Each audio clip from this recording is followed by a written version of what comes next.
Welcome to the Real Refined Podcast, where faith and the mind meet. I'm your host, Bree, and I'm your host, Tierra. Tap in. Hello, Real Refined fam. Welcome back. We are back with another one. We are back with another episode, and I'm so excited to just talk to y'all again and be with my girl T. How you doing? I'm good. Did I ask you how you were doing in the last episode? I feel like I don't know. I'm good. I'm happy. I can't complain. I could, but I won't. I was going to say, I think we all could. Like but the song say. What song? I won't complain. I like that song. I've had some good days. That one. I like that. Book T for your next event. Please don't. She can really sing. Please don't. I will stand at the front and stage fright. Please don't do it. She can sing. She can really sing for real, y'all. Just to the Lord now. But anyway, I'm glad you're doing okay. You look amazing. Thank you. I was trying to give y'all a holiday vibe. You know what I'm saying? But the vibe is here. Thank you. I like it. I like it. You too. Thank you, friend. I love the pleat at the bottom. Oh, thank you. I can't wait to show my man this outfit. I mean, he gonna see this outfit anyway, but my man gonna like it. He will. Okay, what are we talking about today? So today we are going to talk about faith during uncertain times. Like, have you ever been in a situation where you don't know if you're gonna make it? Like, you don't know what's gonna happen next, and the only thing that you have to do, of course, we think the only thing we can do is be anxious, but is trust God. Like, have you been in a place like that where it's like, God, I'm just gonna have to trust you, but I feel like it's hard. Have you been there before? Man, what? Ask me if I'm in it now. Are you in it right now? Oh, yes. You are. So yes, I am.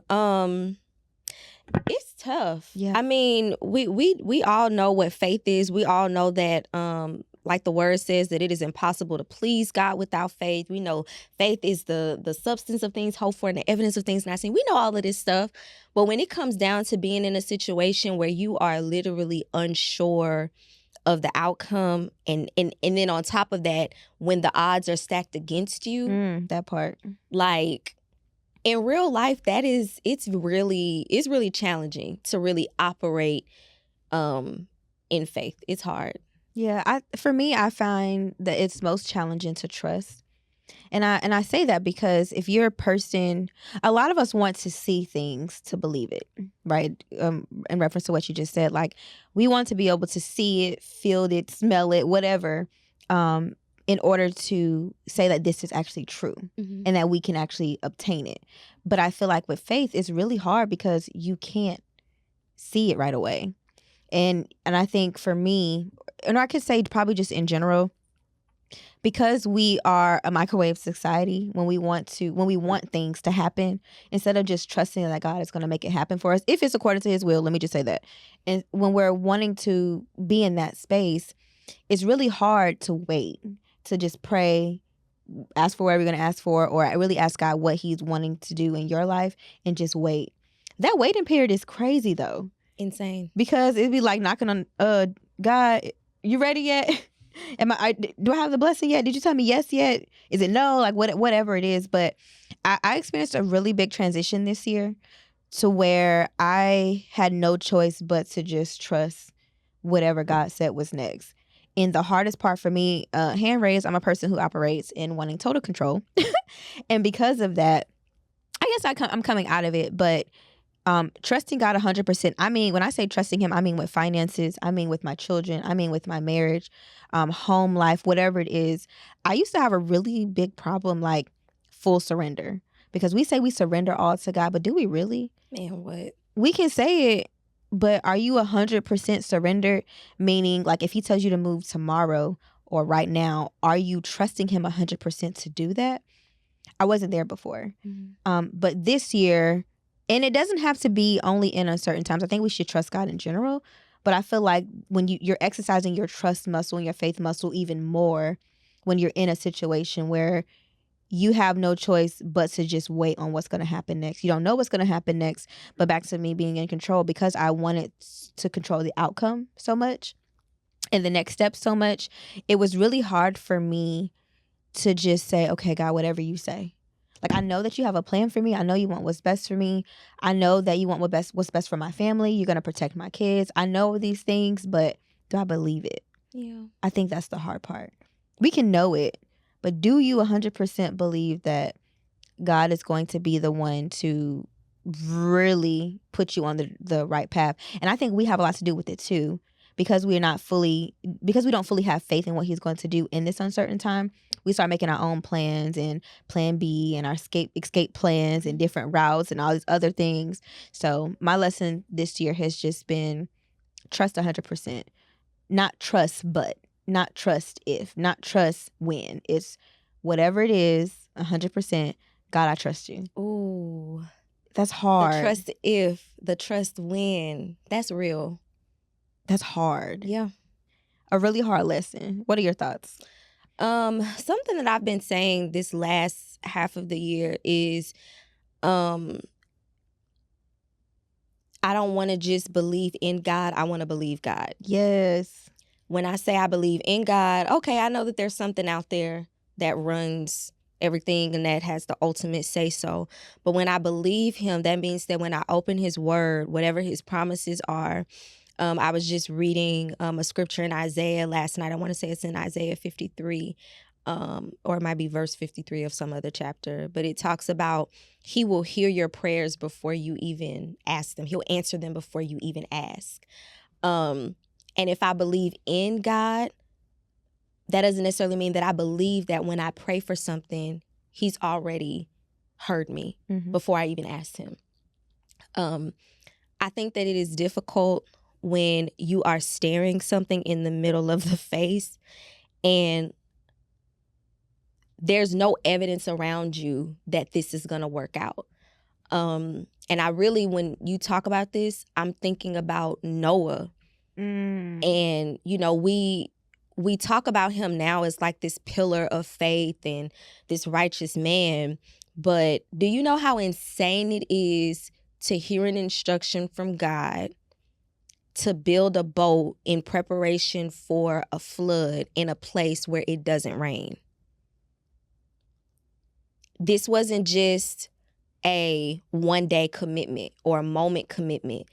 I think about the times where God has said something to me, and in the moment, and it talks about this in the New Testament, one of Jesus' parables, in the moment, I hear the word from God and I'm excited, like, wow, God speaks. God told me this. God said that this is going to happen for me. And then in the days to follow, you just go back to regular life. Yep. You don't hold on to the word. You know, you just go back to doing regular things. And then later on down the line, something comes up that directly opposes what you heard God say. Right? Yeah, it was one of the four fields. Yeah, and you forget all about it. So thinking about what Noah did, it's not just a big deal because he did it and there was an actual flood. It took him years to build this ark. Like years to build it. And I can only imagine his family and the other people that were around him, the things that he heard. I mean, the town paper saying the crazy man is out in the desert building a boat. Like, you know how people are. Yeah. I can only imagine the opposition that he had in doing that. And he had to really be committed to what he heard God say that one time to continue building something that took several years to finish. And in the meantime, we like to look for God winks, which, you know, I get it. In the meantime, if that was me, I would be like, well, maybe it'll rain to show me that it's possible for it to even rain here. Yeah. No, he's in a desert. Like, there's no rain until the day where the actual flood comes. And I think that is the difficult part. I think we receive the word very well. We get excited about it, you know, in those quiet moments when we hear God say something or when we receive a prophetic word from somebody or even, you know, just when we see something in the word of God. But I think the day-to-day commitment, and that's what the real faith is, to what we heard God say, that is where the difficult part comes in because life be lifing. And usually God gives us that word. I can think about in my own life, God has told me something. And I believe he told me because the test was coming up to challenge what he already said. He knew that the circumstances were going to be in such a place where I could be convinced that it's not going to happen. So that's why he told me before it even happened. He tells people you're going to have a baby. Like he told Elizabeth, John the Baptist's mother. He told Mary, you're going to have a baby before, you know, King Herod put out the hit on all the babies. But he tells you so that when the opposition comes, like the Bible says in Timothy, You use the prophetic word that was spoken over you that you might wage a good warfare. The fact that I told you this is what you use to combat whatever your circumstances are. That's good.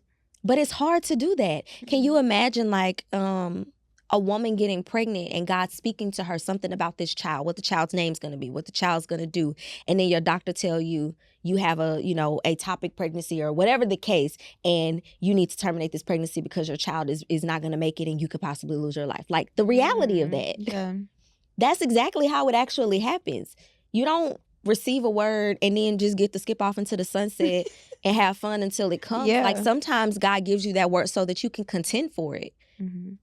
Hey, I just told you a word. Now you need to be praying because the enemy not going to just let you have a business that's actually changing people's lives. Mm-hmm. You think he just going to, my dad tells me that all the time, you think the devil just going to sit around and let you just be used by God and do what God said you was going to do and have it and be able to do it easily with no resistance? That part. That's the reality. But I also, it's really hard. Oh my gosh. I'm thinking about the fact that we really, let me make sure I say this correctly so I don't offend nobody. I think, you said do it. I feel like we do a lot of, no, I mean, I don't think it's going to offend anybody, but we sabotage a lot, like self-sabotage. Just to what you're saying, like God told you this and he said this. And when I think about self-sabotage, I think about the root of what it could be. Because when we're sabotaging, there's a reason why we're self-sabotaging. Maybe way back in our childhood, like we talked about, it takes that one little lie, that one little moment where the enemy comes and he tells you, well, you're really not going to have this baby. You're really not going to do so-and-so. And to your point, like of praying about it and making sure that we are, I know, God, you said this to me, but I have to make sure that I don't allow the enemy to come and steal this. Like, that's really powerful. But I think because we're so, what is it that I want to say? Because I don't want to say that we're people who, no, it is. God makes all of these promises and we don't believe them. I think that's just what it comes down to. Like he makes a lot of promises and he keeps those promises. But I know I've already said this, but they're conditional. Yeah. You don't just get the business that's changing people's lives. Oh, I'm just going to hand it to you. There's going to be war. And we're literally in a spiritual war. Like we're at a war every single day. And I feel, and I already said it in this episode, but the biggest issue that I experience, and I think the biggest issue we have in general with faith, is the lack of trust. Yeah. So God, you said that you promised this to me, but why is there even a but after that? You said I'm going to have this baby. You said I'm going to have this business. You said I'm going to be changing lives. You said I'm going to be teaching people. Like you said, I'm going to do all of this, but we sabotage because we may not feel worthy enough to even carry on whatever it is that he's given us.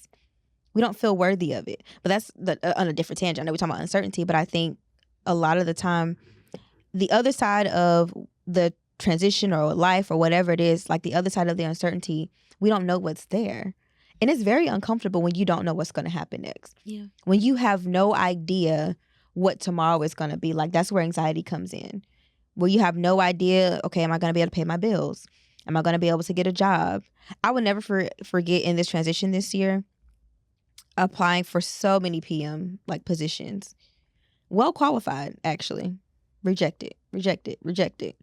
Only for me to be a business owner doing what I love anyway. But it was one of those things where when you're dealt this card, this hand, you know what I'm saying? Like that's all you know when you see. And that's all you're thinking is going to happen. So because God has a bigger plan for you, it's just like, well, no, this is the hand that I'm dealt. I want to play with. This is what I'm playing. I'm playing these cards right here.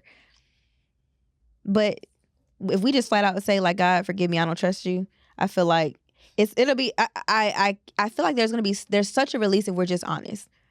But we sit up and we lie to ourselves, exactly, to ourselves, and even to others, and to God. Like, God, I trust you when you don't. Yeah, let's just keep it a buck.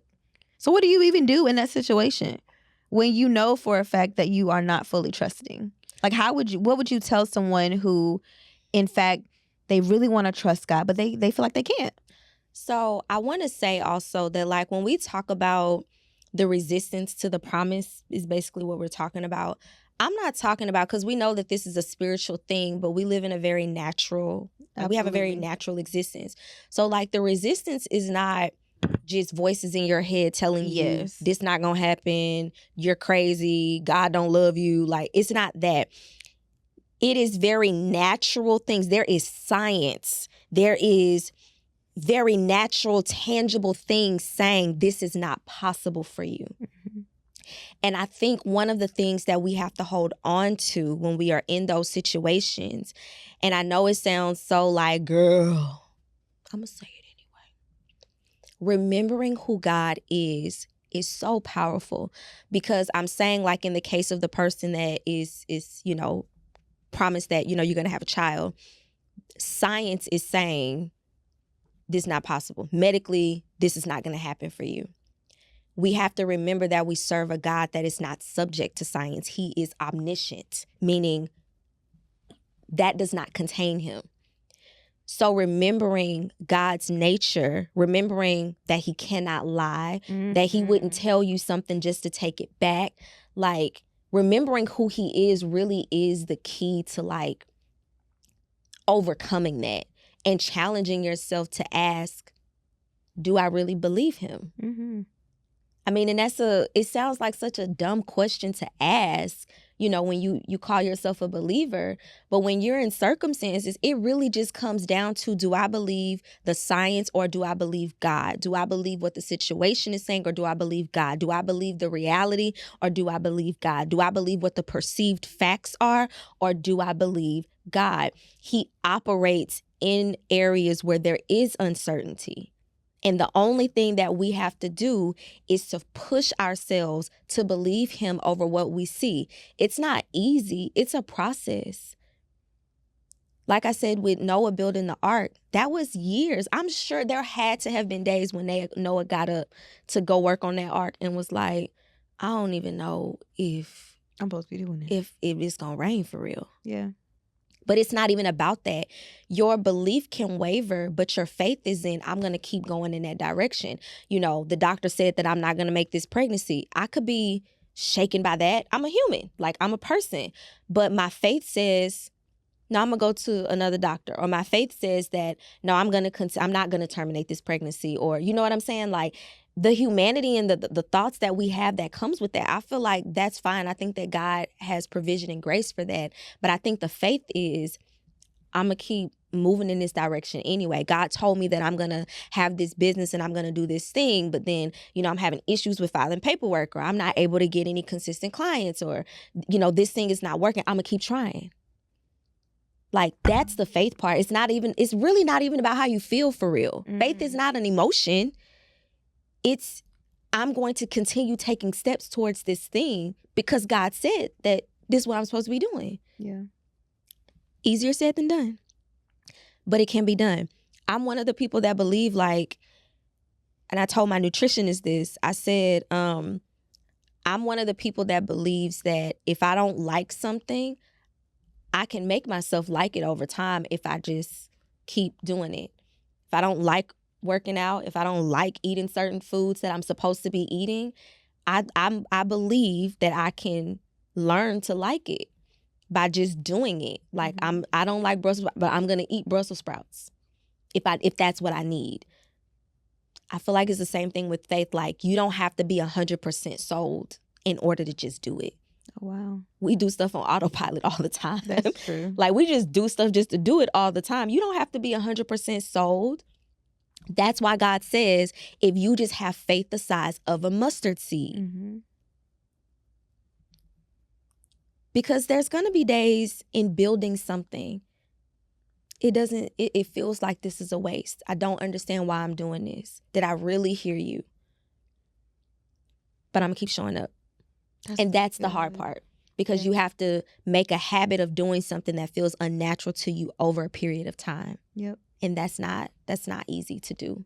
It's not. Listening to you, I was thinking about how choosing faith, like, it's a decision, like, that we have to make. Like, we get to choose. I always talk about choices and, like, in everything. And I teach the kids about that too. Like, whatever you choose, there's an outcome to that. Mm-hmm. procrastination, whatever it is, time management, there's going to always be an outcome to the decisions that we make daily, good or bad. And so as you were speaking, I was thinking about how choosing to trust God and choosing to continue forward like that, or even choosing not to, like you're still making a choice. Yeah. You still get to decide, like, I'm going to press forward anyway, as opposed to, well, I don't know what's going to happen next, so I won't do anything. Or, well, I don't know what's going to happen next, so I'm not going to trust. Like, why is these things always happening to me? There's always going to be something. And I know that we're going to experience the setbacks. There's going to be trouble. It's just how we respond to it. I'm always talking about how important it is. Even like I always talk about my babies, my kids, because I'm teaching them so many things that I myself didn't know or understand. Because the way that you respond to a situation matters. The way that you respond to God's no or not now, that's big. Like, are you just going to go off and do whatever it is that you want to do? Or are you going to wait? Are you going to, in this uncertain situation, are you going to trust him 100% to say and have faith in his word that whatever you say is what it's going to be? Yeah. But it's like you were saying, it's really hard to do that. And I think the whole purpose of me even wanting to have this conversation is to relate to you all and let you know you're not by yourself. Like this isn't one of the, because I don't have all the answers, and this isn't like one of those, hey, I'm trying to teach y'all something. I hope you get some healing out of this. But really it's to let you all know that you're not by yourself when you're in a place of uncertainty and you don't know what's going to happen next. You don't know if your health is going to get better. You don't know if your bills are going to be paid. You don't know if you can put gas in your car. Whatever it is, you don't know what's going to happen. But to your point, you press forward. Like you continue to keep going no matter what your odds are, whatever's thrown up against you. And I know the enemy wants us to stop it. Like even thinking about our businesses and the things we're doing to change people's lives, like that's big. Yeah. You're bringing people closer to God. You're breaking them from strongholds. There's so many things that we're doing. The enemy don't like that. But God, you told me this. So because you told me that I'm going to be doing this, I have to decide. I'm either going to give in to the pressure and the persecution and the naysayers and you don't need to be doing this and this is not for you. I can either give in to that, or I'm going to continue to press forward and be an overcomer. Yeah. We get to choose to be overcomers. And it's really hard to do that. I think we've said it so many times, opening up how hard this actually is.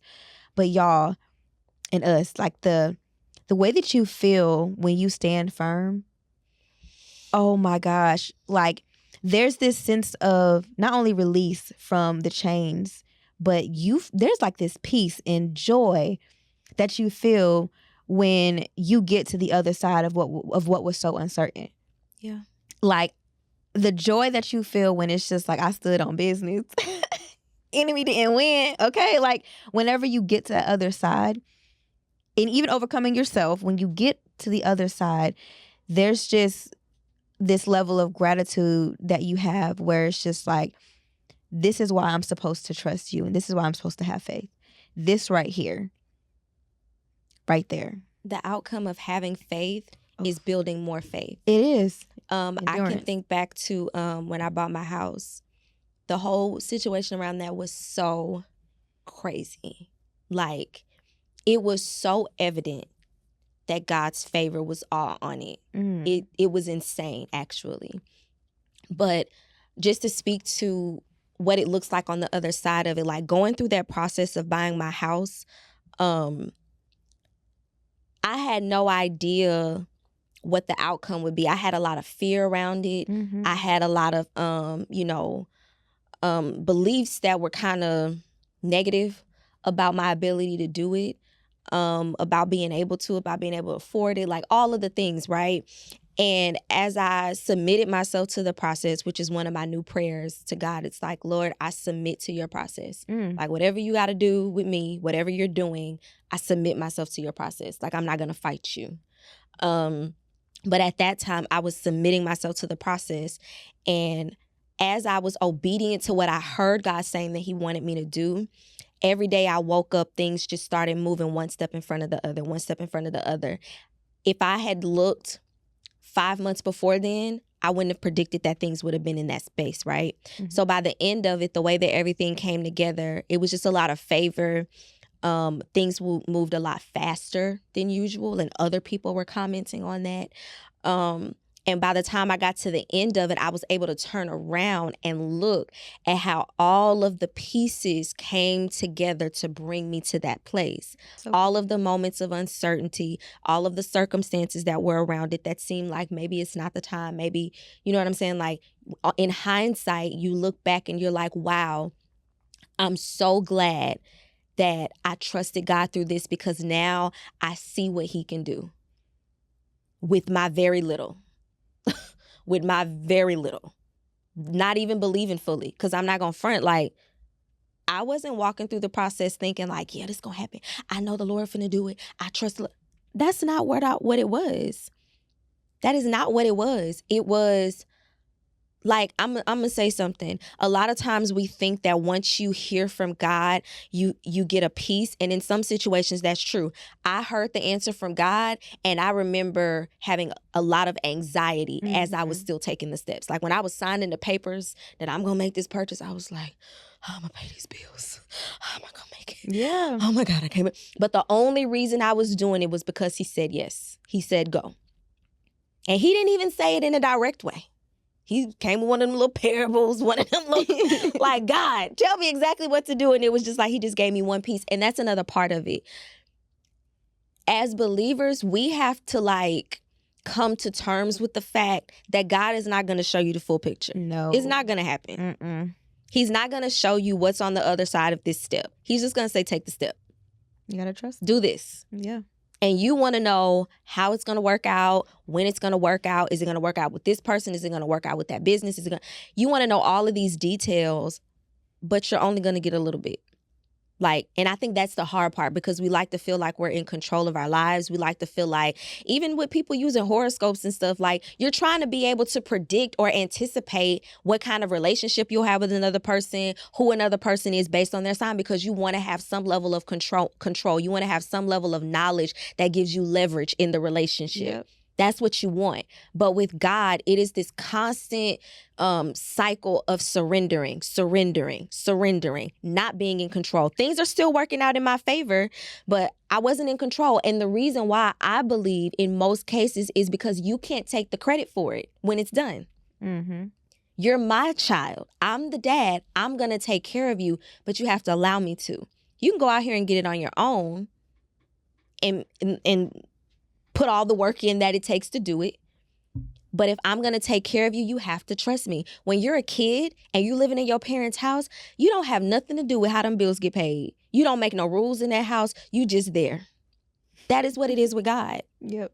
You don't get to decide a whole lot other than what you're going to do. Because even as a kid, your parents can't make you. They can give you incentives. They can give you punishments. But ultimately, you still have free will to choose what you want to do. And you'll get punished, or you'll get, praised or incentivized, whatever you choose to do. But it's the same thing with God.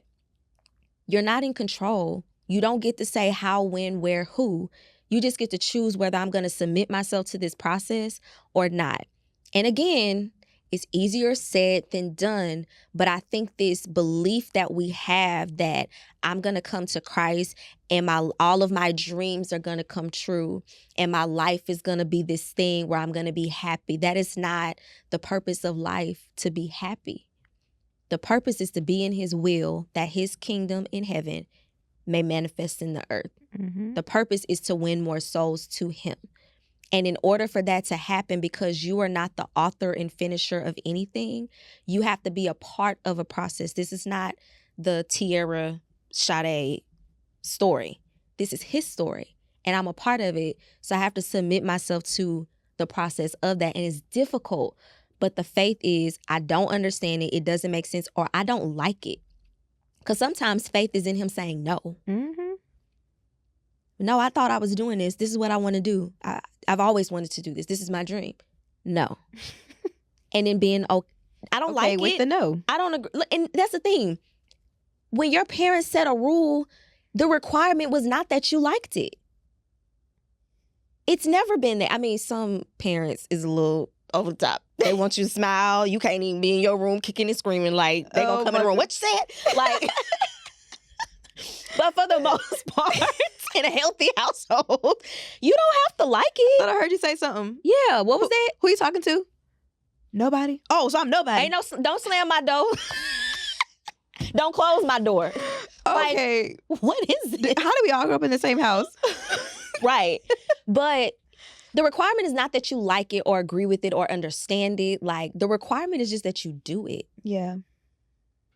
Faith is a verb. Like, it's What you doing do. something. Yeah, and you can be like, Lord, I don't know what this is. Like, I have no idea how this is going to come together, but I say that so much. Lord, I trust you. Yeah.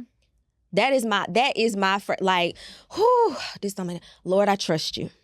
Yep. That's it. That's just doing it. That's the sticky note in my office. It says, God, comma, I trust you. That's been the sticky note I've had to have for a while. And I just have to have it because that's the reminder that I trust you so much so that no matter what happens, I'm going to trust you. No matter how much these people get on my nerves, I trust you because I'm here for a reason. I'm here for a reason. I learned, not necessarily this year, but as I have strengthened like my faith walk with God, like what it means to have like childlike faith. Because kids are like, oh, I love my baby so much. I ain't gonna cry on this episode, y'all. But they really are so trusting and so loving and so like, well, my mama said or my daddy said. And they really do.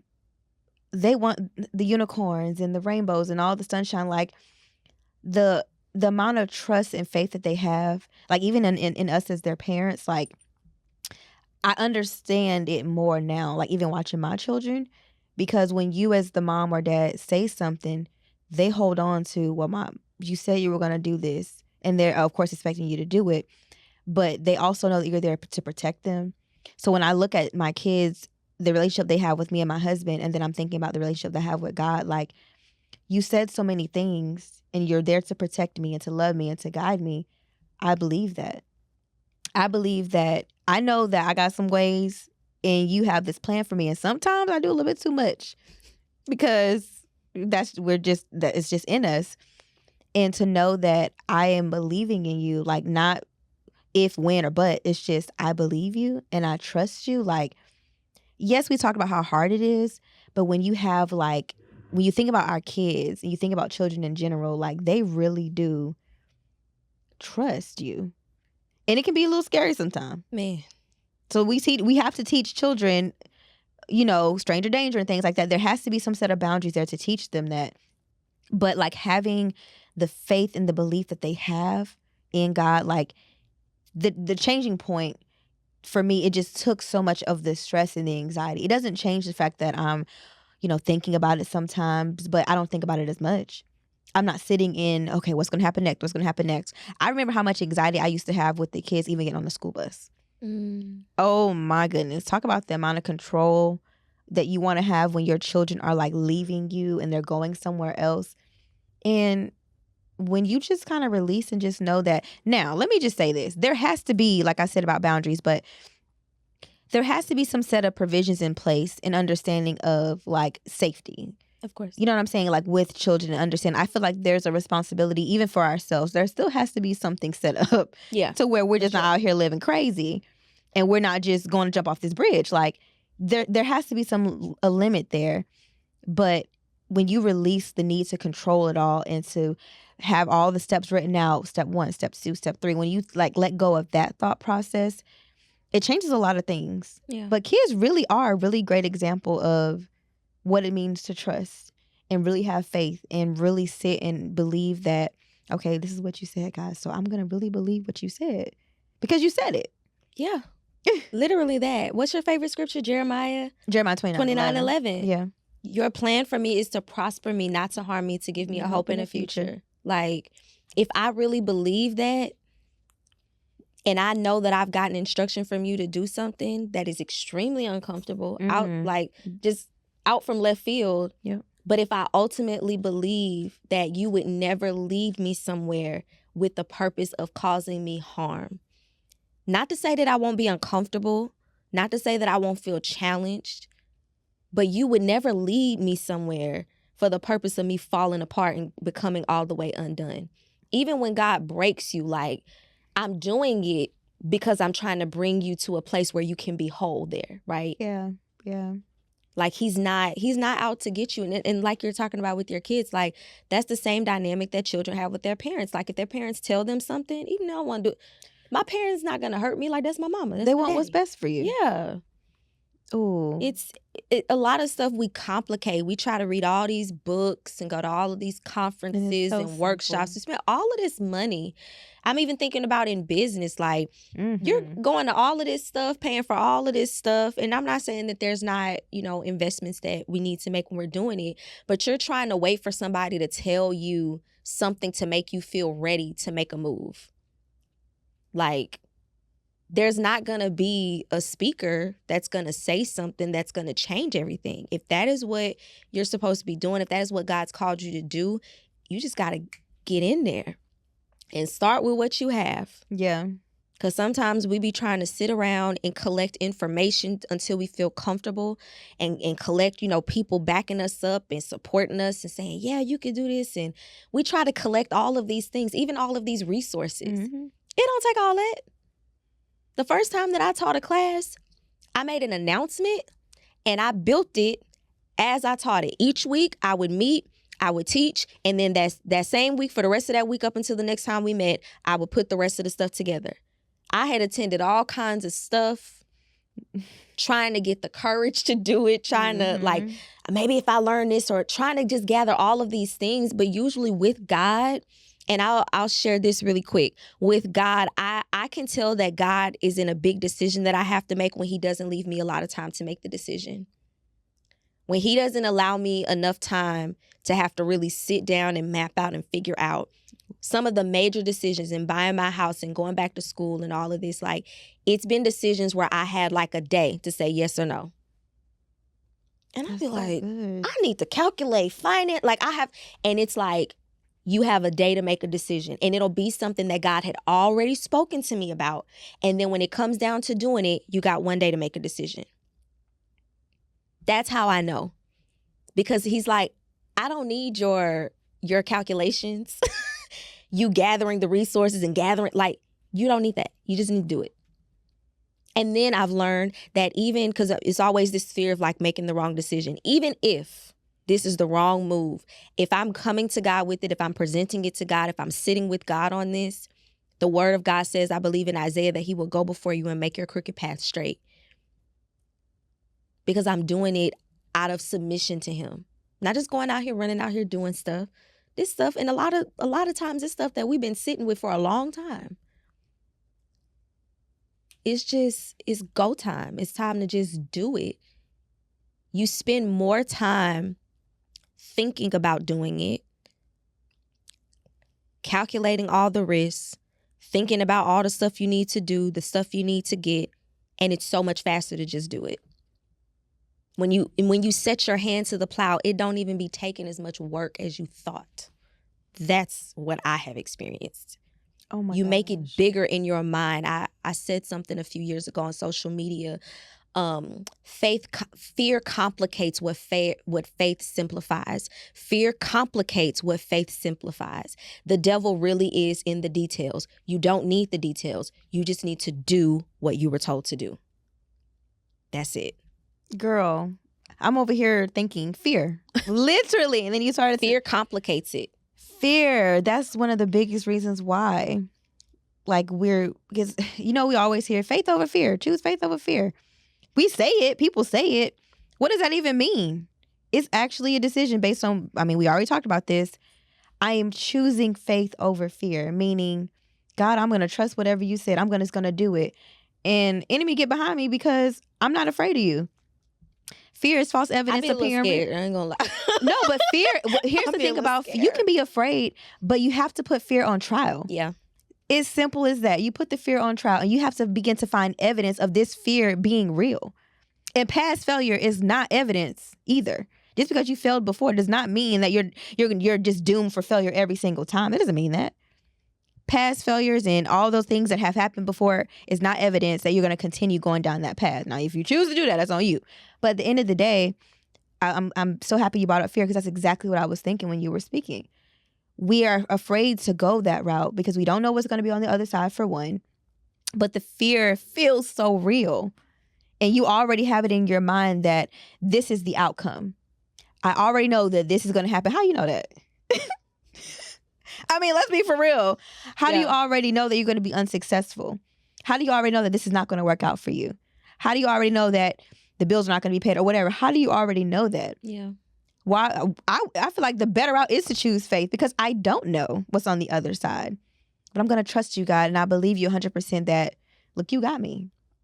And it's okay. One thing about fear, it cripples you, you're paralyzed by it, and you sit in it for way too long. Mm-hmm. You just triggered me there. Like you literally sit in it for a really long time, and all of this time is passing by and nothing is being done. Like there's things that you're being called to do. And hand raised because I've experienced that. Being called to something greater than what we are and what God said we're supposed to be doing. It scare you. It's a little scary, but it shouldn't paralyze you. Yeah. It shouldn't cripple you. It shouldn't stop you. It shouldn't put you in a place of just being a standstill, like you frozen in time. It's not supposed to do that. For sure. It is a little weighty. It does feel like you don't know if God, are you really calling me to do this? Because you're not doing it in your own strength. You're not. You not can't. even a little bit. Yeah, you can't. You can't do it. So I'm so glad that Anything you touched that you on can tackle on your own, it wasn't given to you by God. Anything that you're doing and it's like, oh, I could do this all day. I could do this in my sleep. The stuff that God assigns, it challenges the parts of you that are in the dark. Man. It challenges your rejection. It challenges your abandonment. It challenges your pride. It challenges everything in you. And it is scary. It is. Because it is not something that, like, there's no shortcuts with God. Like, the stuff that you want to bypass and just get to the good stuff, like, baby, this is a real journey. Mm-hmm. There's no shortcuts. So there are parts of it that it is scary to start going to therapy and dealing with your childhood trauma. Absolutely. It is scary to, commit yourself to another relationship when the other ones have failed. It is scary to have a child or be pregnant for the first time. It is scary to start a business. It's scary to do a lot. It's scary to get in the car in Houston. Honestly. It's scary to drive out here. It's scary. It's very scary. It is. Yeah. But when God calls you to something, even like the fact that we are alive, we're only alive, not because we eating right, because that's what our bodies are supposed to do. It's because God decided that you would be alive right now. He chose that you would be here right now. It has nothing to do with you and how well you take care of your body. It has nothing to do with that. You're here because God wants you here, because he's not done with you. He's not done using you. He's not done training you. He's not done, whatever it is that he has for you to do here, he's not done. That is why you're here. He's the author of all of it. And I think when we take ourselves out of it, because the fear is a real thing, like it is. It's a real thing. But when you take yourself out of it and you think about what the purpose of all of this is. Mm-hmm. You're not just starting a coaching business or a traveling business. I believe that a lot of us that are called, even therapists, some people in our own families are called to this. Some people that are coaches and things like that. When you're called to those things, it's because you are called to be a deliverer. You are called to deliver people from one mindset, one place to another place. That is an extreme assignment to have. That's not a light thing. Can you start that over? Start that thought over. Okay. Because that music just threw me off. I know. I was trying so hard to push through. No, but start over from when you're called to be a coach. I think that's the part. So when you're called to be a coach, you having a coaching business. And I think a lot of people, it doesn't have to be an occupation. It could be that's just your role in the family or whatever. You're not just called to help people solve their problems. That is the anointing of a deliverer. Now, we know that there's deliverance, mm-hmm. but there's a deliverer, like Jesus is the ultimate deliverer, right? And then we also have like Moses was a deliverer, right? You are called to deliver people and to take them out of bondage, captivity, one place into a new place with a new mindset, with a new perspective, a new way of looking at things. That is not a light thing. God gets the glory out of that because his people are no longer bound. That is not something that anybody can do in their own strength. That is so good. So looking into doing it, that's not something that you just like, oh yeah, I got this, I can do this. Because then when you start the process of it, you realize, I'm bound. I need to be freed. Yes, you learn so much about yourself. Yeah. Mm-hmm. But yeah, this was so good. This was good. If I have to, my overall thought based on these episodes are always talk therapy for me. Yeah. Like episodes like this, it feels more heavier, but it's always talk therapy because little do y'all know, a lot of our episodes come out of real life things. Really all of them come out of like real life experiences and maybe things that we're actually really going through. And this year was a test of faith for me. Like this year was a test of, do you really trust me? Like, do I 100% trust you, God? This is what this year has been for me. It's been 100%. Are you all in or are you not? Because you can't be here sometime trusting me and then other time not. Yeah. You can't allow the fear to overpower you. You're going to have to fight back. You're going to have to take care of your well-being. You're going to have to do things in order to do what I have called you to do. That's what this year has been for me. This year has been, you're going to have to let go of control. You're going to have to trust me 100%. And that does not look like you putting your hand in the pot. Move out the way. I'm going to pop your hand because I got it. That's what this year has been. Yeah. And it's one of those things where I thank God for being as gracious as he is and as patient as he is and not leaving me with my raggedy self. Because we do the absolute most. We go back and forth so many times and he's laid out the plans for us. He has the blueprint, but we're not trusting. We want the control. And then even in our businesses, I know I didn't feel like a success in my coaching business because I'm like, well, dang, I'm trying to help people. And I don't know, maybe they don't want to be helped. The business isn't for me. And let me take a step back. I was looking at myself as if I'm not doing something because maybe there's no results. My identity wasn't supposed to ever be in my business anyway. It was never for me. It's still not for me. I don't have a planning business and all these things. What other businesses I got? Like, I don't do that because it's for me. It's not for me. Yeah. So all of the fear that we have, we get to choose. And it's so scary being 100% transparent. It is scary to have 100% trust and faith. Like, that's no joke. Like, that is not something where people do it really well, but we're real and refined here. We're real here. And let's keep it 100. Like, it is a very real feeling, but it's fleeting. Yeah. It does not last all the time. Joy is internal. The fear and all the other stuff that comes along with that, we can overcome that. So in my closing thought is just to challenge the fear that you have in this place of uncertainty. Really think about, why am I afraid? Like, what is it? I know we think about why we're afraid, but challenge it. Yeah. Whatever it is that you're afraid of right now in this place, if you are feeling uncertain, sit with God for one. And I know we always hear, choose faith over fear. Like t-shirts be saying faith over fear. And what does that even mean until you actually in it? Yeah. And you have to choose faith for real over fear. Make that choice. Make it today. Like, it's going to be so powerful when you decide, like, I no longer want to be bound by fear. I choose to take the shackles off. I no longer want the limiting beliefs and the negative self-talk. I put it all down because we're offered it. Let's be 100 there too. It's offered. Do we want to pick it up is the question. Do we want to accept it? So that's what I leave y'all with, y'all. What you got, T? My final thoughts. I'm just gonna echo what I've already said. Fear complicates what faith simplifies. Going back to Jeremiah 29:11, like, God's plan for you is to bring you a hope and a future. And I also want to stick a note in there that that doesn't mean that the process is always going to be pretty. That doesn't mean that you're always going to be comfortable, that you're always going to feel good. It doesn't mean that you're not going to be challenged. It was the Holy Spirit that led Jesus into the wilderness. So there are seasons where you need faith through that. But yeah, ultimately God's plan for you is good.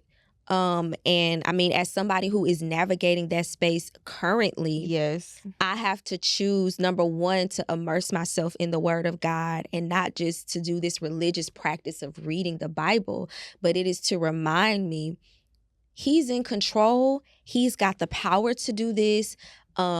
it's not lost upon him what I need or what I feel like I need. My emotions are not irritating to him. He's taking all of that into account. He has considered everything. So in building up your faith, choose to submit yourself to whatever the process is, whether it's the process to transition into entrepreneurship, the process to transition into another season of your marriage, if it's the process to transition to motherhood, whatever it is.